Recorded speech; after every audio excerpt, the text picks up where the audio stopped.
सुप्रसिद्ध राजज्योतिषांत्रिक श्री माधव गुरुजी यांचा खास उपक्रम चिंतन, सत्संग आणि साधना.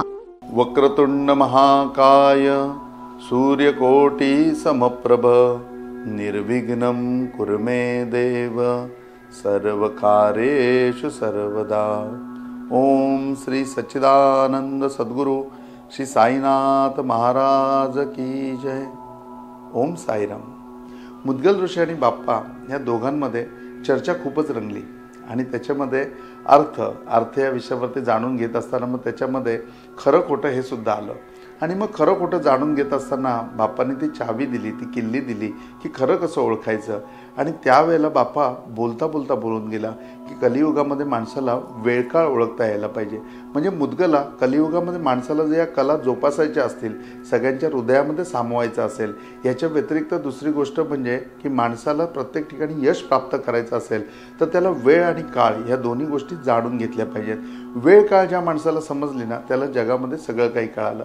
त्याला मुद्गल ऋषी म्हणले की वेळ आणि काळ या दोन्ही गोष्टी बाप्पा साधता यायला पाहिजेत आणि त्या साधता यायला आल्या ना की माणसाला सगळं अवगत होऊ शकतं हे मला समजतं. पण आता ह्या सगळ्या विषयांमध्ये चालत असताना तुम्ही मध्ये वेळ काळ असं मला का बोलले. त्यावेळेला बाप्पा म्हणला की मुद्गला बघ, हे सगळं तुझं कलियुगा करताय, हा सगळा जो आपला प्रचार आहे, हा सगळा आपला प्रसार आहे, मी तुला एवढं शिकवतोय तर मला त्या लोकांची काळजी आहे ज्यावेळेला कलियुग पूर्णपणे त्याचं मुख्य स्वरूप घेऊन असेल आणि त्या मुख्य स्वरूपाच्या पट्ट्यामध्ये आपण सगळेजण आहोत. तर आपली त्यावेळेला काळजी बाप्पा करतोय. आणि मग कलियुगामध्ये लोकांना त्या सगळ्या गोष्टी साध्य करण्याकरता, या कला वापरण्याकरता, या अंगीभूत करण्याकरता सर्वात महत्त्वाची गोष्ट काय असेल तर त्यांच्याकडे ते ज्ञान असलं पाहिजे, ज्या ज्ञानाने त्यांना काळवेळ जाणता येईल. आणि कलियुगामध्ये वेळेचं खूप बंधन असेल, कलियुगामध्ये काळाचं खूप बंधन असेल आणि काळ आणि वेळ या दोन्ही गोष्टी जर माणसाला साध्य करता आल्या तर सगळ्या गोष्टी पूर्णपणे होईल. आज बघा म्हणजे की तुम्ही आणि आम्ही घड्याळाच्या काट्यावरती धावतोय.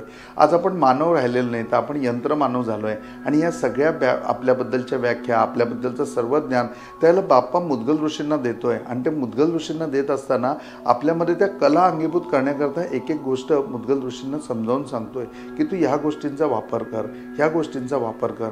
तर काळ आणि वेळ ही परफेक्ट कळाली पाहिजे. ही ज्याला परफेक्ट कळेल ना त्याचं पूर्णपणे कल्याण होईल. मग बाप्पा काळाचे किती प्रकार आहेत ते म्हणले, बघ मुद्गला, 3 प्रकारचे काळ आहेत. एक भूतकाळ असतो, एक वर्तमान असतो आणि एक भविष्यकाळ असतो. हे आपल्याला सुद्धा माहिती आहे. पण याच्या व्यतिरिक्त सकाळ सुद्धा असते, याच्या व्यतिरिक्त सुकाळ सुद्धा असतो, याच्या व्यतिरिक्त मध्यान्ह काळ सुद्धा असतो जो माणसाला जास्त लक्षात राहतो. आणि त्याच्यानंतर संध्याकाळ असतो आणि अंतकाळ असतो. मग बाप्पा असे काळ सांगत असताना जवळजवळ 15 प्रकारचे काळ बाप्पांनी सांगितले. ज्या 15 प्रकारामधले 5च काळ त्यांनी मुद्गलाला पूर्णपणे समजावून सांगितले. त्याच्यामध्ये बाप्पा म्हणला, बघ, सकाळ आणि सुकाळ या दोन्ही गोष्टी खूप महत्त्वाच्या आहेत. मध्यान्ह काळ ही माणसाला कलियुगामध्ये जास्त आठवणीत राहते. कारण मध्यान्ह काळ म्हणजे त्यावेळेला अन्न खाण्याचा, जेवण्याची वेळ येते, त्याच्या जेवणाचा प्रश्न येतो, त्याच्या पोट्या पाण्याचा प्रश्न येतो. आणि जेव्हा त्याचा पोटाचा प्रश्न येतो त्यावेळेला मध्यान्ह काळ त्याला पूर्णपणे लक्षात येते.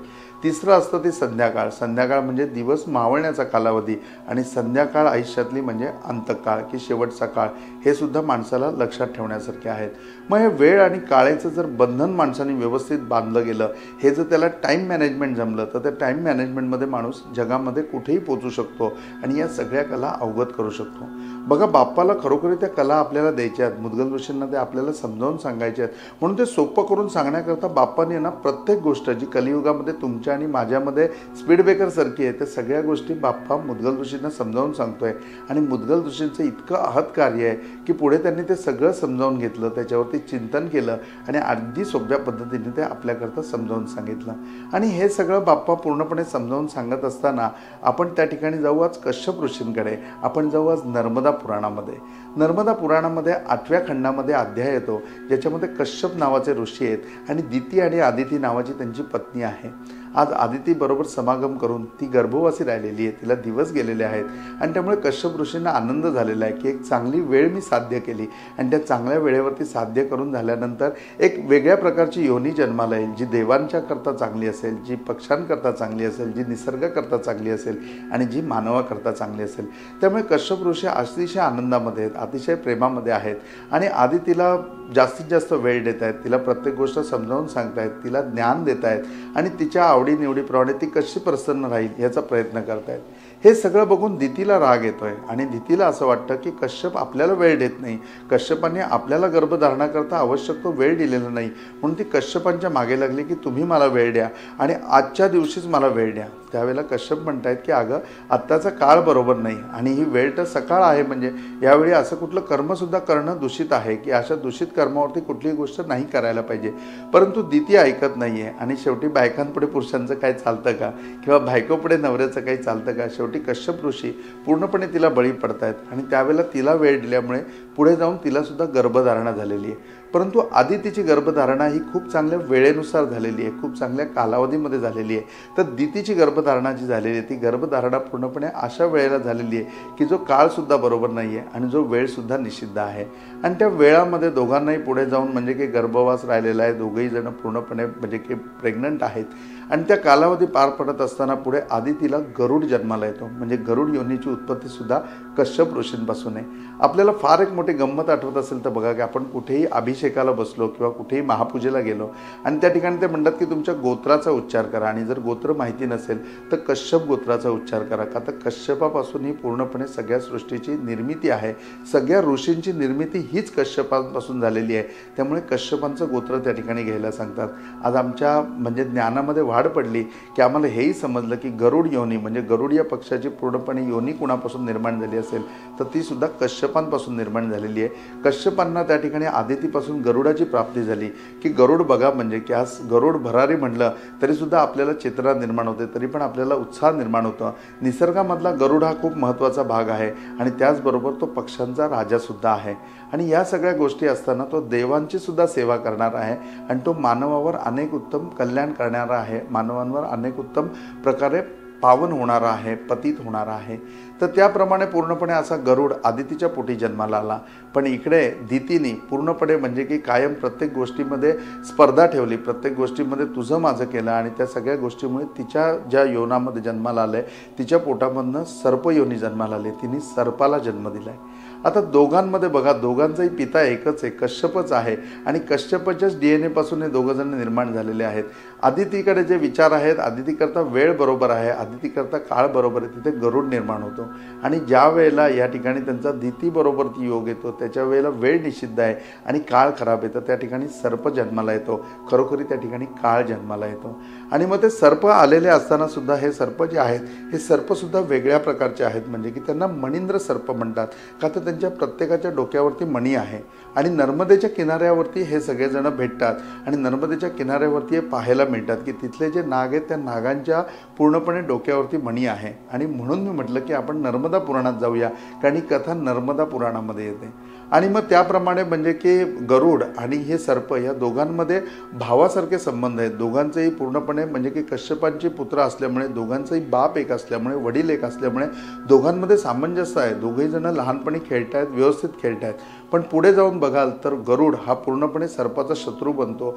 सर्प जिथे दिसेल तिथे गरुड जातो आणि त्याला उचलतो आणि पूर्णपणे चिरडून टाकतो. तर हा एवढा त्यांच्यामध्ये द्वेष का निर्माण झाला, तर पुढे त्याच्यामध्ये सुद्धा वेळेचं आणि काळाचं बंधन आहे. आता दिती आणि आदिती या दोघांमध्ये दोन्ही पुत्रांना घेऊन की गरुड कसा आहे आणि सर्प कसा आहे याबद्दल नेहमी चर्चा होत असते. आणि कश्यप ऋषी प्रत्येक वेळेला दितीला हे सांगतात की बघ तू हट्ट केलास, तू अवेळ साध्य केलीस, तू अकाळ साध्य केलास. आणि ज्यावेळेला मी आदितीकडे होतो त्यावेळेला आदितीने वेळ पण चांगली साध्य केली आणि काळसुद्धा चांगला साध्य केला. तो सुकाळ होता, तिथे सकाळ आहे आणि तुझ्या याच्यामध्ये अंतकाळ आहे की तुझ्या याच्यामध्ये वेदही निषिद्ध होती, वेळ निषिद्ध होती आणि त्याच्याबरोबर काळही निषिद्ध होता.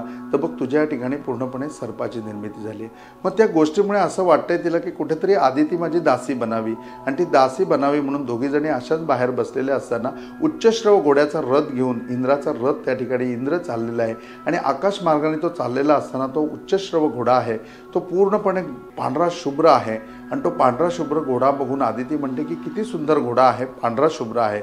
आणि दिती त्यावेळेला म्हणते की नाही तो पूर्णपणे काळा घोडा आहे. मग उच्चश्रवा घोडा काळा आहे का गोरा आहे याच्यावरनं दोघांमध्ये स्पर्धा लागते, दोघांमध्ये पूर्णपणे त्या ठिकाणी पैज लागते. आणि त्या पैजेमध्ये असं ठरलं की उच्चश्रव घोडा जर गोरा असेल तर दिती आदितीची दासी बनेल आणि उच्चश्रव घोडा जर काळा असेल तर त्या ठिकाणी आदितीला दितीचं पूर्णपणे मांडलिका तो पत्करावं लागेल, दासी व्हावं लागेल. आणि मग त्याच्याकरता ती सगळ्या सर्पांना सांगते की तुम्ही त्या उच्चश्रवा घोड्याला जा आणि त्याला पूर्णपणे लपेटा, की त्याचं पूर्ण अंग दिसलंच नाही पाहिजे. तो घोडा पांढरा असला तरी तुमच्यामुळे तो काळा दिसायला पाहिजे आणि आधी ती खोटी ठरायला पाहिजे, ती पैज हारायला पाहिजे. उच्चश्रव घोडा काळा आहे असं सांगून पूर्णपणे ती माझी दासी बनली पाहिजे. आणि मग याप्रमाणे संपूर्ण कार्य करत असताना याप्रमाणे दोघांचं ठरलेलं आहे. आणि कश्यप ऋषी सांगतायत की अगं नाही, उच्चश्रवा घोडा मी स्वतः बघितला आहे, दिती तू पैज हारणार आहेस, अगं तो घोडा पांढरा शुभ्र आहे. त्यावेळेलाही ती कश्यपाला म्हणते की नाही, तुम्ही इंद्राचा तो घोडा आहे ना, तो बघायला चला, मी तुम्हाला सांगते तो काळा आहे, कारण माझे डोळे कधी पण धोका देऊ शकत नाही. आता दोघांची भांडण म्हणल्यानंतर कश्यप ऋषी म्हणतात की ठीक आहे, आपण तिघेही जण वरती जाऊया. इंद्राच्या दरबाराच्या बाहेरच तो घोडा उभा असेल उच्चश्रव, तो उच्चश्रव घोडा बघूया आणि मग तुम्ही तुमच्या डोळ्यांनी बघा आणि तुमच्या पैजेचं काय ते ठरवा. मला उपासना आणि साधना करायची आहे, त्यामुळे माझ्या मागे कटकट करू नका. आणि मग त्या ठिकाणी दिती आणि आदिती जाते. दितीने आपल्या पुत्रांना सांगितले की तुम्ही पूर्णपणे त्या उच्चश्रव घोड्याला पूर्णपणे असं वेटोळे टाका की त्याचा पांढरा रंग दिसला नाही पाहिजे. त्याला ते सर्प नाही म्हणतात की नाही, आदिती आमच्याबरोबर आईसारखी प्रेम करते, तू चुकीची पैज लावलेली आहे. त्यावेळेला ती म्हणते की तुम्ही जर माझा शब्द पाळला नाही तर तुम्ही भस्मसात व्हाल. आणि भस्मसात व्हा ह्या एका शब्दावरती त्याच्यापासून वाचण्यापासून अर्धे जण नर्मदेच्या किनाऱ्यावरती नर्मदेमध्ये प्रवेश करतायत की नर्मदा नदी ही आनंद देणारी आणि आपण पाण्यामध्ये राहिलो तर आपण भस्म होणार नाही. म्हणून काही सर्प जे ते पाण्यामध्ये जात आहेत आणि काही सर्प नाईलाजानी का होईना पण आपल्या आईची आज्ञा आहे म्हणून पूर्णपणे निघालेत आणि उच्चश्रव घोड्याला त्यांनी विळखा घातलाय. आता खरी उच्चश्रव घोडा काळा दिसतोय आणि त्या ठिकाणी कश्यप ऋषी ते बघून चकित झालेले आहेत की अरे आत्तापर्यंत उच्चश्रव घोडा मी गोरा बघितलेला आहे आणि हा खरोखरी काळा दिसतोय. कारण एक ठराविक अंतरापासून ते बघतायत, त्या अंतरापासून बसत असताना ते सर्प त्यांना दिसत नाहीत, तर ती संपूर्ण घोड्याची स्किनच दिसते. आणि त्या ठिकाणी दिती ती पैज जमते आणि आदितीला आपली पूर्णपणे दासी बनवते आणि रोज तिचं छलकपट करायला लागते. 6-1 महिन्यानंतर साधना करून ज्यावेळेला त्या ठिकाणी गरुड येतो त्यावेळेला गरुड विचारतो आईला की का ग तू अशी झालीस, का तू हिची दासी बनलीस. त्यावेळेला ती सगळी कथा सांगते आणि ती कथा सांगितल्यानंतर गरुडाला त्याच्या हे नजरेने प्राप्त होतं की अशा प्रकारे पूर्णपणे घातक किंवा अशा प्रकारे पूर्णपणे घात माझ्या आईचा केलेला आहे, तिची फसवणूक केलेली आहे आणि उच्चश्रव घोडा तिला काळा दाखवला आहे. मग त्या ठिकाणी गरुडाला खूप राग आला आणि गरुडाने येऊन जे काही सर्प त्याला पूर्णपणे विळखा घातलेले होते, ज्यांनी तो घोडा काळा दाखवला, त्या सगळ्या सर्पांना मारायला सुरुवात केली. त्या सर्व सर्पांना किचडण्याचा प्रयत्न केला आणि आदितीच्या समोर पूर्णपणे सत्य आणलं. ज्यावेळेला आदितीने बघितलं की तो घोडा सफेद आहे, तो घोडा पांढरा आहे, आपण बरोबर होतो, त्यावेळेला तिने ते दासत्व पूर्णपणे सोडून दिलं आणि आता तिला आपली दासी करावं लागणार या भयाने त्या ठिकाणून दिती पळून गेली आणि ती झाली नाही. म्हणजे की दासी झाली नाही तर हा काळसुद्धा बघा, ही वेळसुद्धा बघा. म्हणजे ज्या वेळेला वेळ काळेमध्ये ज्या वेळेला कश्यप ऋषींनी दोघांना वेळ दिला त्यावेळेला वेळ बरोबर होता, तर त्या ठिकाणी गरुडाची निर्मिती झाली आणि ज्या वेळेला काळ चुकला त्यावेळेला सर्पाची निर्मिती झाली. दोघांचा बाप एक असूनसुद्धा दोघांमध्ये पूर्णपणे वेगवेगळे भाव सामावलेले आहेत आणि दोघंही सख्खे भाऊ असूनसुद्धा एकमेकाचे पूर्णपणे वैरी झालेले आहेत. या सगळ्या गोष्टी कशामुळे होतात तर वेळ काळेमुळे होतात. आपल्याही आयुष्यामध्ये आपल्याही भूतकाळामध्ये वेळ आणि काळ ही आपण परफेक्ट साध्य केली पाहिजे. ही जर परफेक्ट साध्य केली तर जगामध्ये आपण सगळ्यांना हवेसे वाटू. जगामध्ये आपल्या हातून जे काम होईल ते आत्मकल्याणाचं काम होईल, जगाच्या कल्याणाचं काम होईल. गोष्ट इथे संपते की त्या उच्चश्रवा घोड्यावरनं सुरू झालेली गोष्ट उच्चश्रवा घोड्यावरच संपते. गरुडाचे मार्ग बदलतात, सर्पांचे मार्ग बदलतात. जे सर्प नर्मदेमध्ये गेलेले आहेत त्यांचं जीवन आणखीन वेगळं सुरू होतं. ते मणिंद्र सर्प नावाने आजसुद्धा जिवंत आहेत, परंतु जे त्या उच्चश्रव घोड्याला जाऊन बिलगले ते पूर्णपणे त्या ठिकाणी मृत्यूला प्राप्त झाले आणि सर्प आणि गरुड याच्यामध्ये कायमस्वरूपी वैर निर्माण झालं. फक्त वेळ चुकीची होती, फक्त काळ चुकीचा होता. हे वेळ आणि काळ सुरुवातीला चुकीचे आल्यामुळे दोघांच्याही जन्मामध्ये वेगवेगळे उद्दिष्ट एक बाप असताना एकच DNA असताना सुद्धा प्राप्त झाले. आपल्या आयुष्यामध्ये अशा अनेक गोष्टी घडतात की आपले गुरु एक असतात परंतु आपल्यामध्ये विचारामध्ये भिन्नता असते. कधी कधी आपलं कुटुंब मोठं असतं, आपला एकच पिता असतो, पण प्रत्येकाच्या विचारामध्ये भेद निर्माण होतो आणि मग आपल्यालाच प्रश्न पडतो की अरे खरंच असं असताना हा माझा सख्खा भाऊ असताना असं का वागतोय. तर त्याच्यामागे कुठेतरी कारण आहे वेळेचं आणि काळेचं. तर आयुष्यामध्ये वेळ आणि काळ साध्य करूया. आज इथेच थांबूया आणि प्रत्येक गोष्ट योग्य वेळेवर सुकाळावर करूया आणि आयुष्य आनंदी करूया. ओम साईराम.